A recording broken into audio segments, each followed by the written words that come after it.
noite, eu entendi que algumas famílias não expulsam seus filhos de casa, elas expulsam da própria mesa. Bastou um empurrão, um grito e uma frase dita com desprezo para eu perceber que, para meus pais e minha irmã, eu nunca tive o mesmo valor.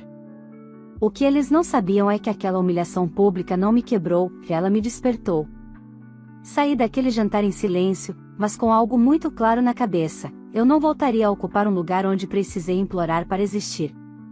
O que aconteceu depois mudou completamente a dinâmica da minha família, expôs verdades escondidas por anos e teve consequências que ninguém ali estava preparado para enfrentar. Se você já se sentiu rejeitado dentro da própria casa, essa história vai te prender até o fim. Olá, seja bem-vindo ao canal Histórias Surpreendentes. Curta e se inscreva nesse canal, aproveite e ative as notificações, comente aqui de qual cidade você está assistindo, vou adorar saber e deixar um coração no seu comentário. Se alguém me perguntasse qual foi o momento exato em que eu deixei de acreditar que ainda existia um lugar para mim naquela família, eu não falaria de anos de desprezo ou comparações silenciosas. Eu falaria do barulho seco da cadeira arrastando no chão, do impacto do meu corpo desequilibrado e da voz do meu próprio pai ecoando pela sala, alta demais para ser ignorada. Foi ali que tudo começou de verdade. Ou talvez tenha sido ali que finalmente terminou. Naquela noite, a casa estava cheia. Mesa posta, comida farta, parentes reunidos como se fôssemos uma família exemplar. Meu pai sempre gostou de ocasiões assim. Ele dizia que datas especiais serviam para mostrar união, mas hoje eu sei que serviam para mostrar poder. Cada detalhe daquela noite tinha sido planejado por ele, inclusive quem merecia ou não estar à mesa. Eu cresci naquela casa aprendendo a ocupar pouco espaço. Desde pequena, entendi que minha irmã sempre vinha primeiro. Ela era elogiada, protegida, defendida. Eu era a que precisava entender, a que precisava ceder, a que precisava ser forte. Meus pais diziam que isso me tornaria uma mulher melhor. O que eles não diziam era que estavam me ensinando a aceitar migalhas emocionais como se fossem afeto. Quando adulta, tentei acreditar que as coisas tinham mudado. Eu trabalhava, pagava minhas contas, ajudava quando podia. Mesmo assim, toda vez que voltava para aquela casa, algo em mim encolhia. Era como se eu voltasse automaticamente ao papel que me foi dado, a filha que atrapalha, a presença tolerada, nunca celebrada. Naquela noite específica, o jantar tinha um motivo especial. O noivo da minha irmã estava presente. Um homem que meus pais tratavam como um troféu. Tudo girava em torno dele, os elogios, as atenções, o melhor lugar à mesa. Quando cheguei, notei olhares atravessados, sussurros baixos, aquela tensão que não precisa de palavras para ser sentida. Ainda assim, me sentei no lugar de sempre. O lugar que ocupei por anos sem nunca questionar. Eu não tive tempo nem de puxar a cadeira completamente. Senti a mão do meu pai no meu ombro, firme, agressiva. O empurrão foi rápido, decidido, como se ele estivesse apenas colocando um objeto fora do lugar. Meu corpo foi para frente, minhas mãos tocaram o chão frio e, antes que eu pudesse me levantar, ouvi o grito que calou a sala inteira: esse lugar é para o noivo da sua irmã. Saia daqui agora. O silêncio que veio depois foi ensurdecedor. Minha mãe não se mexeu. Meu pai continuou em pé, olhando para mim como se eu tivesse cometido uma afronta imperdoável. E então minha irmã, sem levantar a voz, completou com um sorriso pequeno, quase satisfeito: na nossa mesa só sentam pessoas importantes. E você não é uma delas. Aquelas palavras não doeram mais do que tudo que eu já tinha vivido. O que doeu foi perceber que ninguém ali parecia surpreso. Era como se todos estivessem apenas assistindo a algo que, no fundo, sempre souberam que aconteceria. Eu me levantei devagar, sentindo o rosto queimar, não de vergonha, mas de clareza. Pela primeira vez, não tentei explicar, não pedi desculpas, não procurei aprovação. Enquanto eu caminhava para fora daquela sala, uma certeza se formou dentro de mim, firme e definitiva: aquela humilhação não terminaria ali. Não porque eu buscava vingança, mas porque havia chegado ao limite de aceitar ser diminuída para sustentar uma família que nunca me sustentou emocionalmente. Naquela noite, eu não perdi apenas um lugar à mesa. Eu perdi a última ilusão de pertencimento. E, ao mesmo tempo, comecei a construir algo que eles jamais esperavam: consequências. Saí da sala sem olhar para trás. Não bati a porta, não fiz escândalo, não derrubei nada pelo caminho. Acho que isso foi o que mais incomodou meu pai. Ele sempre esperou que eu reagisse como a filha problemática que ele dizia que eu era. Mas naquela noite, eu estava estranhamente calma. Uma calma perigosa, como quem finalmente entende o jogo. No corredor, ouvi minha mãe chamar meu nome em tom baixo, como se quisesse resolver aquilo sem que ninguém percebesse. Não respondi. Peguei minha bolsa, o casaco e atravessei a casa que conhecia desde criança como se estivesse entrando nela pela primeira vez.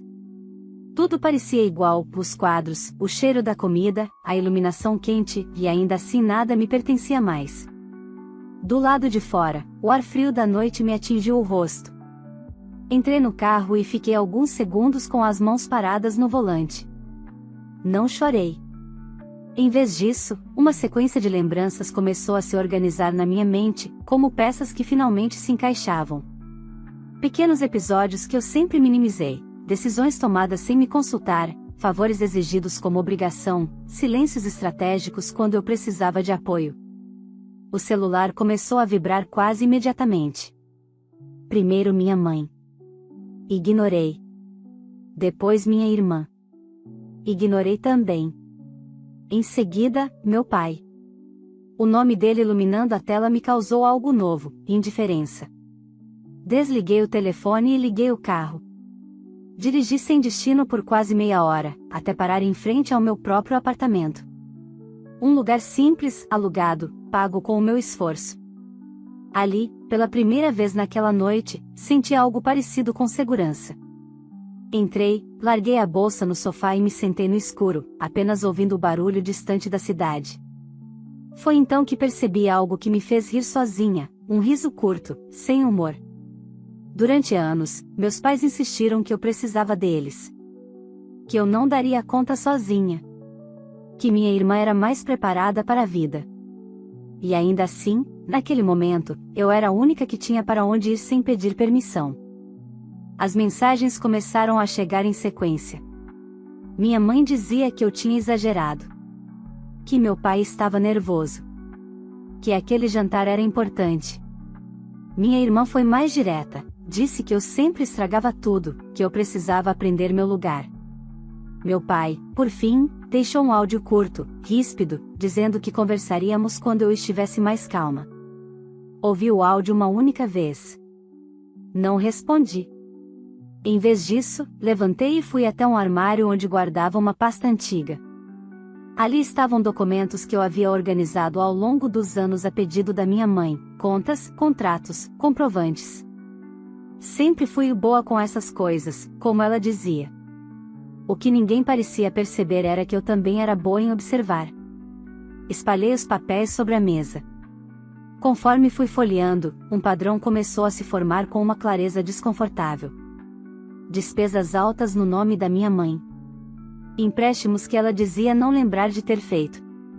Parcelamentos longos de coisas que meu pai dizia ter pago à vista. Nada gritava ilegalidade. Mas tudo gritava dependência. Ali, sozinha, percebi que o poder que meu pai exercia naquela casa não vinha da força, nem da autoridade moral. Vinha da narrativa. Ele sempre se apresentou como o provedor, o centro, o homem que segurava tudo. Mas os números contavam outra história. Uma história que ninguém nunca teve coragem de ler até o fim. Meu celular vibrou novamente. Dessa vez, uma mensagem diferente da minha mãe: volta pra casa amanhã. A gente conversa. Aquela frase, dita tantas vezes ao longo da minha vida, soou vazia. Eu não precisava mais de conversas que terminavam sempre do mesmo jeito. Fechei a pasta com cuidado. Não era raiva o que eu sentia. Era decisão.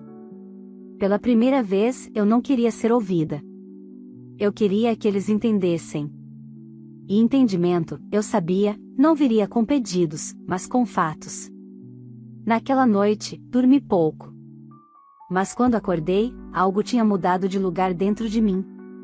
Eu ainda não sabia exatamente como tudo iria se desenrolar. Só sabia de uma coisa: o empurrão do meu pai não tinha me colocado para fora da mesa. Tinha me colocado em movimento. E eles ainda não faziam ideia do preço que estavam prestes a pagar por me subestimarem mais uma vez. Na manhã seguinte, acordei antes do despertador. A luz fraca entrando pela janela não trazia paz, mas também não trazia o peso de outros dias. Era como se meu corpo tivesse entendido antes de mim que algo tinha mudado de forma definitiva. Preparei café sem pressa, observando o vapor subir da xícara enquanto minha mente organizava pensamentos que, pela primeira vez, não brigavam entre si. O celular estava silencioso. Estranhamente silencioso. Nenhuma ligação perdida, nenhuma mensagem atravessada. Aquilo me confirmou algo que eu já suspeitava: minha ausência tinha causado mais desconforto do que qualquer discussão. Enquanto eu estava ali, vivendo minha própria rotina, eles estavam sem o papel que eu sempre cumpri, o amortecedor. Decidi não ir trabalhar naquele dia. Avisei meu chefe e saí de casa com a pasta de documentos debaixo do braço. Não contei a ninguém para onde estava indo. Havia coisas que precisavam ser feitas sem plateia, sem opinião externa, sem interferência emocional. O escritório ficava no centro, em um prédio antigo que cheirava a papel e café requentado. Eu já tinha estado ali uma vez, anos atrás, acompanhando minha mãe em uma consulta rápida. O advogado me reconheceu assim que entrei, o que me causou um desconforto estranho. Era como se ele me enxergasse com mais nitidez do que minha própria família. Expliquei a situação com calma. Não dramatizei o jantar, não usei palavras carregadas. Contei os fatos. Mostrei os documentos. À medida que ele folheava a pasta, sua expressão mudava, ficando mais atenta, mais séria. Quando terminou, ficou alguns segundos em silêncio antes de falar. Isso não é ilegal, disse por fim, mas é perigoso. Sua mãe está exposta financeiramente sem ter plena consciência disso. Concordei. Eu já sabia. E o que você quer fazer? Ele perguntou. Respirei fundo antes de responder. Não queria vingança. Não queria escândalo. Eu queria algo muito mais difícil de lidar. Quero que ela saiba a verdade. Toda. Sem intermediários. Ele me observou por um instante e então concordou. Sugeriu uma reunião em ambiente neutro, explicou como conduzir a conversa sem confronto direto. Aquilo me aliviou. Eu já tinha enfrentado o pior na noite anterior. Agora, o que vinha era clareza. Quando saí do prédio, o telefone voltou a vibrar. Minha mãe. Atendi dessa vez. Onde você está? Ela perguntou, a voz cansada. Cuidando de coisas que sempre ficaram nas minhas costas, respondi. Houve um silêncio do outro lado.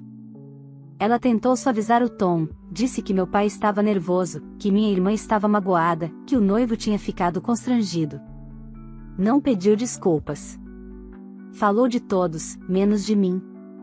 A gente precisa conversar, ela insistiu. Vamos, respondi. Mas não em casa. Marcamos para aquela mesma tarde. Ela não perguntou o motivo, e isso me disse mais do que qualquer palavra. Talvez, pela primeira vez, ela estivesse com medo do que poderia descobrir. Cheguei ao local antes dela. Sentei perto da janela, observando pessoas passarem apressadas na calçada. Pensei na minha infância, nas vezes em que tentei explicar o que sentia e fui chamada de sensível demais. Pensei na minha irmã, sempre protegida, sempre escolhida. Pensei no meu pai, convencido de que sua autoridade nunca seria questionada. Quando minha mãe entrou, parecia menor. Não fisicamente, mas emocionalmente. Os ombros caídos, o olhar inseguro. Sentou-se à minha frente e segurou minha mão por um segundo, como fazia quando eu era criança. O que está acontecendo, filha? Perguntou. Não respondi de imediato. Abri a pasta devagar e empurrei os primeiros papéis em direção a ela. Enquanto ela lia, vi a confusão se transformar em surpresa, depois em preocupação.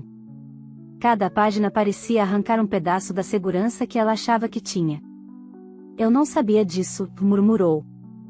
Eu sei, respondi. O celular dela vibrou sobre a mesa. O nome do meu pai apareceu na tela. 1, 2, 3 ligações seguidas. Ela não atendeu.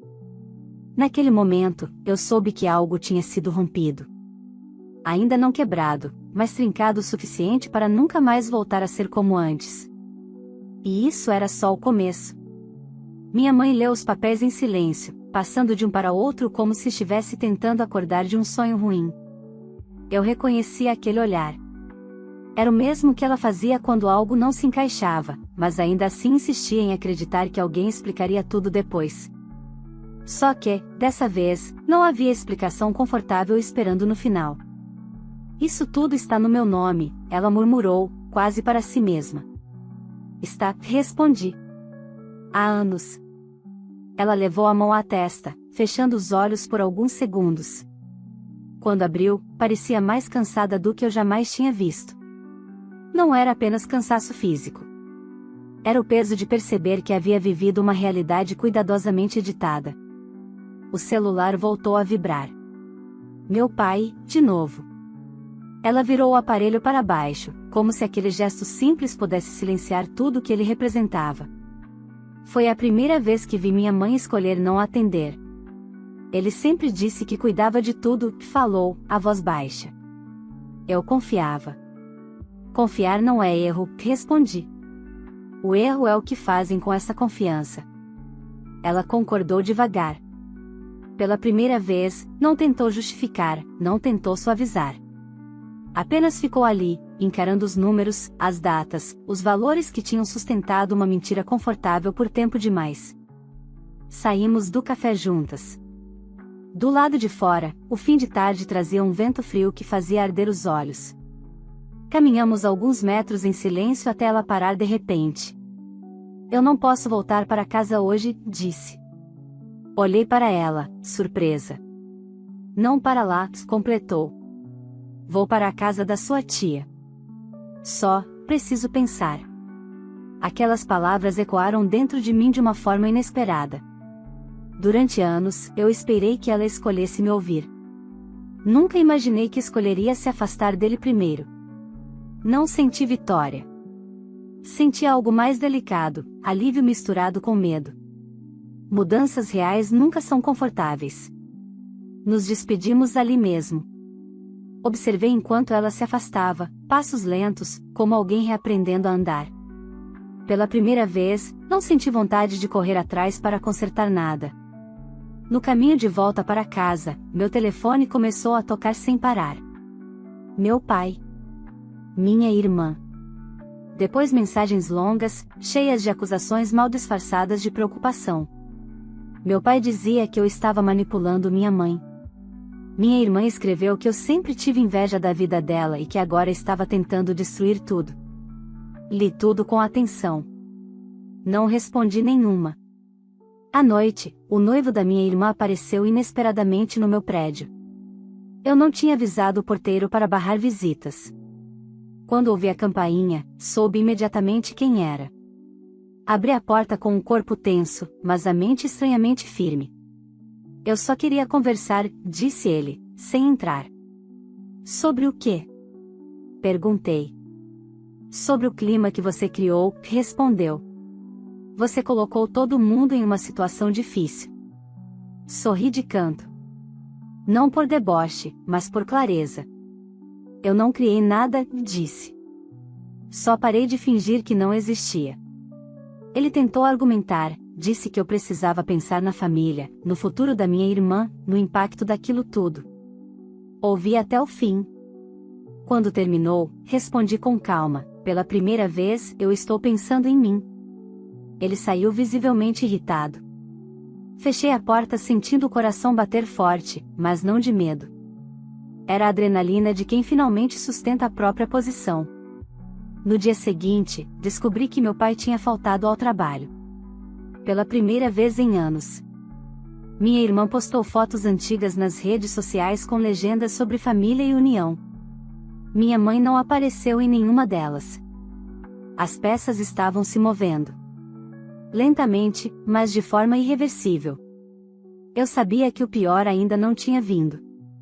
Meu pai não era um homem acostumado a perder o controle da narrativa. E quando pessoas assim percebem que não estão mais no centro, elas reagem. Dessa vez, porém, eu não estava mais sentada esperando o próximo empurrão. Os dias seguintes foram estranhamente silenciosos. Não o silêncio tranquilo de quem resolveu algo, mas aquele silêncio carregado, típico de quem está reorganizando estratégias. Meu pai não ligou mais. Minha irmã alternava entre mensagens agressivas e tentativas forçadas de normalidade. Minha mãe permaneceu fora de casa, hospedada na minha tia, sem me procurar diretamente. Aquela distância, embora dolorosa, era necessária. Foi no terceiro dia após o jantar que o impacto começou a ganhar forma prática. Recebi uma ligação do banco no meio da manhã. Não era para mim. Era para minha mãe. Como eu constava como contato secundário em alguns cadastros antigos, pediram que eu avisasse sobre uma pendência relacionada a um financiamento. Ouvi com atenção, anotei o número do protocolo e desliguei. Aquilo confirmou algo que o advogado já havia mencionado: quando a narrativa cai, a realidade aparece sem pedir licença. Avisei minha mãe por mensagem, de forma objetiva. Ela respondeu minutos depois, dizendo que já estava resolvendo tudo com a ajuda da irmã. Não pediu ajuda. Não tentou terceirizar. Pela primeira vez, estava lidando com as consequências diretamente. No mesmo dia, soube por uma conhecida em comum que meu pai tinha tido uma discussão séria no trabalho. Nada confirmado, apenas comentários atravessados sobre instabilidade emocional e problemas pessoais. Ele sempre construiu a imagem de homem controlado, confiável, respeitado. Bastou perder o controle dentro de casa para que as rachaduras começassem a aparecer fora dela também. Minha irmã, por sua vez, parecia entrar em desespero silencioso. O casamento, que antes era assunto constante, sumiu das conversas. O noivo parou de aparecer em fotos, parou de comentar, parou de fingir normalidade. Ela me mandou uma mensagem curta numa noite: "Você está acabando com tudo." Li e deixei o telefone de lado. Pela primeira vez, aquela frase não me atravessou. Porque eu sabia a verdade, nada ali era sólido o suficiente para ser destruído por mim. Só estava sustentado pela minha omissão. Naquela mesma semana, o advogado me ligou pedindo para conversarmos. Voltei ao escritório com uma sensação estranha de antecipação. Ele foi direto: "Seu pai entrou em contato tentando obter informações sobre a reunião que tivemos." "E você falou?" Perguntei. "Não. Ele não tem acesso a nada. Mas está nervoso." Concordei. Isso era esperado. Ele também tentou convencer sua mãe a assinar alguns documentos novos, continuou. Pelo que ela descreveu, eram tentativas claras de reorganizar responsabilidades antes que ela entendesse completamente o que estava acontecendo. Meu estômago revirou. "Ela não assinou", completei. "Não", confirmou ele. "Ela pediu tempo." Isso muda tudo. Saí dali com a certeza de que o jogo tinha virado. Não porque eu estivesse vencendo, mas porque eles não estavam mais no controle absoluto. Na sexta-feira à noite, minha mãe finalmente me ligou. A voz dela estava diferente. Não frágil, não defensiva. Cansada, mas firme. "Ele está pressionando", disse. "Diz que eu estou sendo manipulada por você." Fechei os olhos por um instante. "E o que você acha?" Perguntei. Houve um silêncio do outro lado. Um silêncio longo, pesado, necessário. "Acho que passei anos me escondendo atrás dessa ideia para não encarar escolhas que eu precisava fazer", respondeu. Meu peito apertou. Não era um pedido de perdão. Ainda. Mas era um reconhecimento. "Eu não vou voltar para aquela casa agora", continuou. "E não vou assinar mais nada sem entender exatamente o que significa." Sorri sozinha. Não por alegria, mas por respeito àquela decisão. Quando desligamos, percebi que meu pai estava perdendo algo que jamais imaginou perder: a influência silenciosa. Sem gritos, sem empurrões, sem frases de autoridade. Apenas fatos. E homens como ele não sabem lutar contra fatos. Eu sabia que ele ainda tentaria algo. Talvez um confronto direto. Talvez uma tentativa de me desacreditar. Talvez usar minha irmã como escudo. Mas, pela primeira vez, isso já não me paralisava. Porque eu não estava mais tentando provar meu valor àquela mesa. Eu já tinha me levantado dela. A tentativa de silêncio do meu pai durou pouco. Homens que sempre controlaram tudo não sabem o que fazer quando percebem que perderam a audiência. E quando não conseguem mais impor respeito pelo medo, tentam recuperá-lo pela exposição.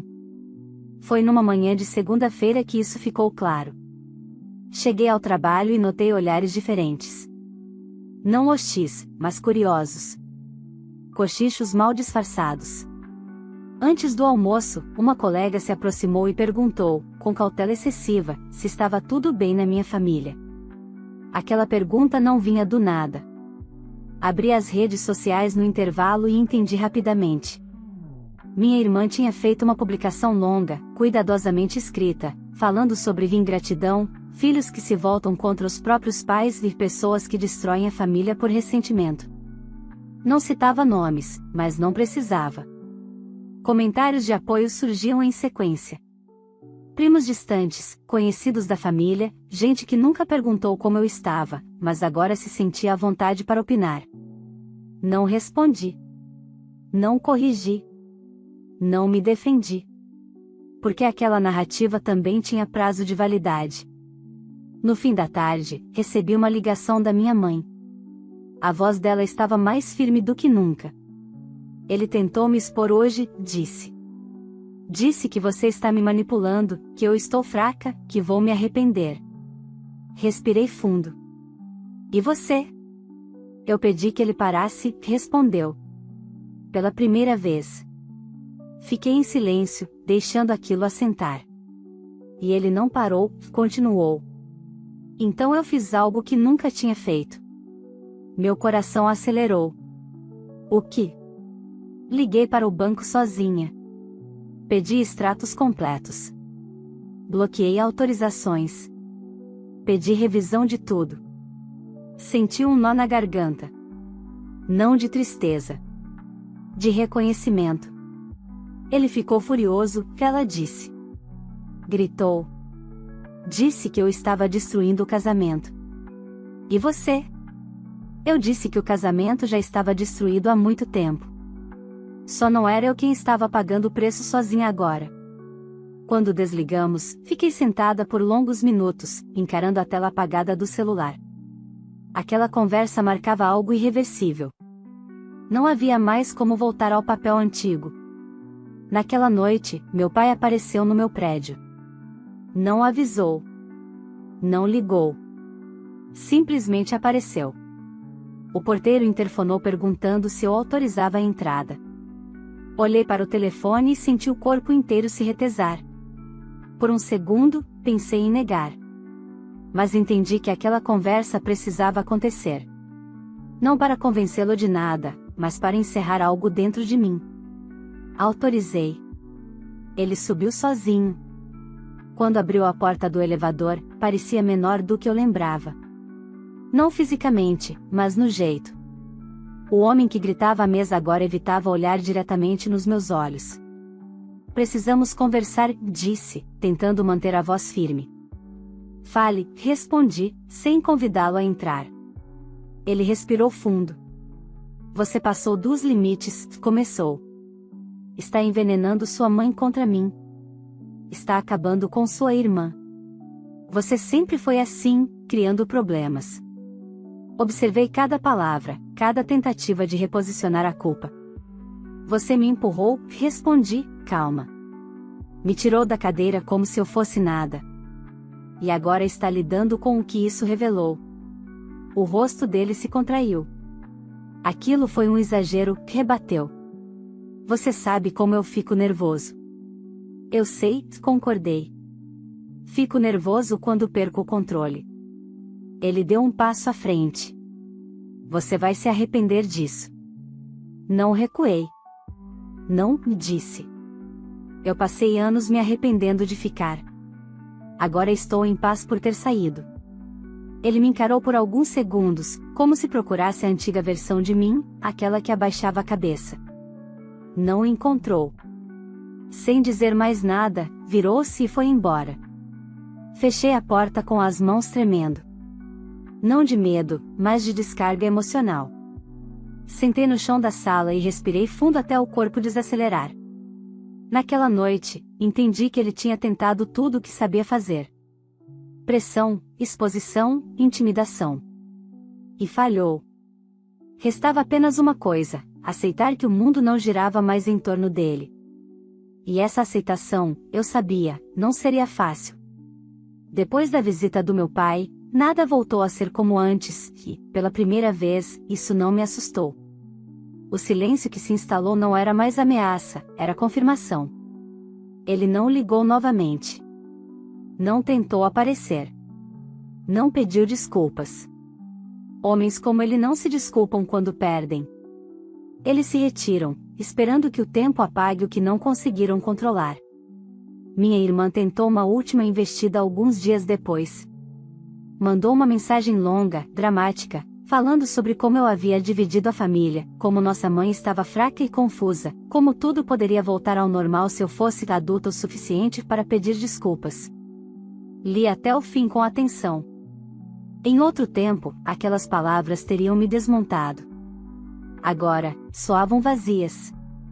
Respondi apenas uma frase: normal para vocês nunca foi saudável para mim. Bloqueei o número em seguida. Minha mãe continuou na casa da irmã. Não houve retorno para o lar conjugal. Não houve anúncio oficial, nem separação formal imediata. Houve algo mais difícil: escolhas diárias. Consultas, revisões, conversas longas com advogados e terapeutas. Pela primeira vez, ela estava olhando para a própria vida sem pedir autorização. Nos encontramos algumas vezes nas semanas seguintes. Conversas honestas, às vezes desconfortáveis. Ela pediu desculpas. Não da forma perfeita, nem com todas as palavras que eu esperei a vida inteira. Mas pediu. Reconheceu que me silenciou para manter a paz, que me expôs para proteger uma imagem de família que só existia porque eu aceitava ser ferida em silêncio. Eu a ouvi. Mas também fui clara. Eu não volto, disse.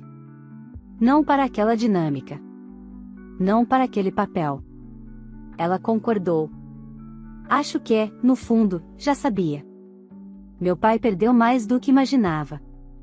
A imagem de provedor começou a ruir quando minha mãe parou de sustentar o que ele dizia controlar. Ajustes financeiros vieram. Constrangimentos sociais também. Pessoas que sempre o elogiaram passaram a questionar. Não porque eu fiz campanha contra ele, mas porque a verdade, quando aparece, não precisa de esforço para se espalhar. Minha irmã adiou o casamento. Oficialmente, por motivos pessoais. Extraoficialmente, porque o noivo não quis entrar em uma família em colapso. Ela nunca admitiu isso em voz alta, mas eu vi o ressentimento crescer. Pela primeira vez, ela não foi escolhida automaticamente. E isso a desmontou. Eu segui em frente. Mudei pequenos hábitos. Reorganizei minha rotina. Troquei o número de telefone. Fiz terapia. Pela primeira vez, comecei a perceber o quanto meu corpo carregava tensões antigas. Aprendi, aos poucos, a relaxar. A respirar sem antecipar conflitos.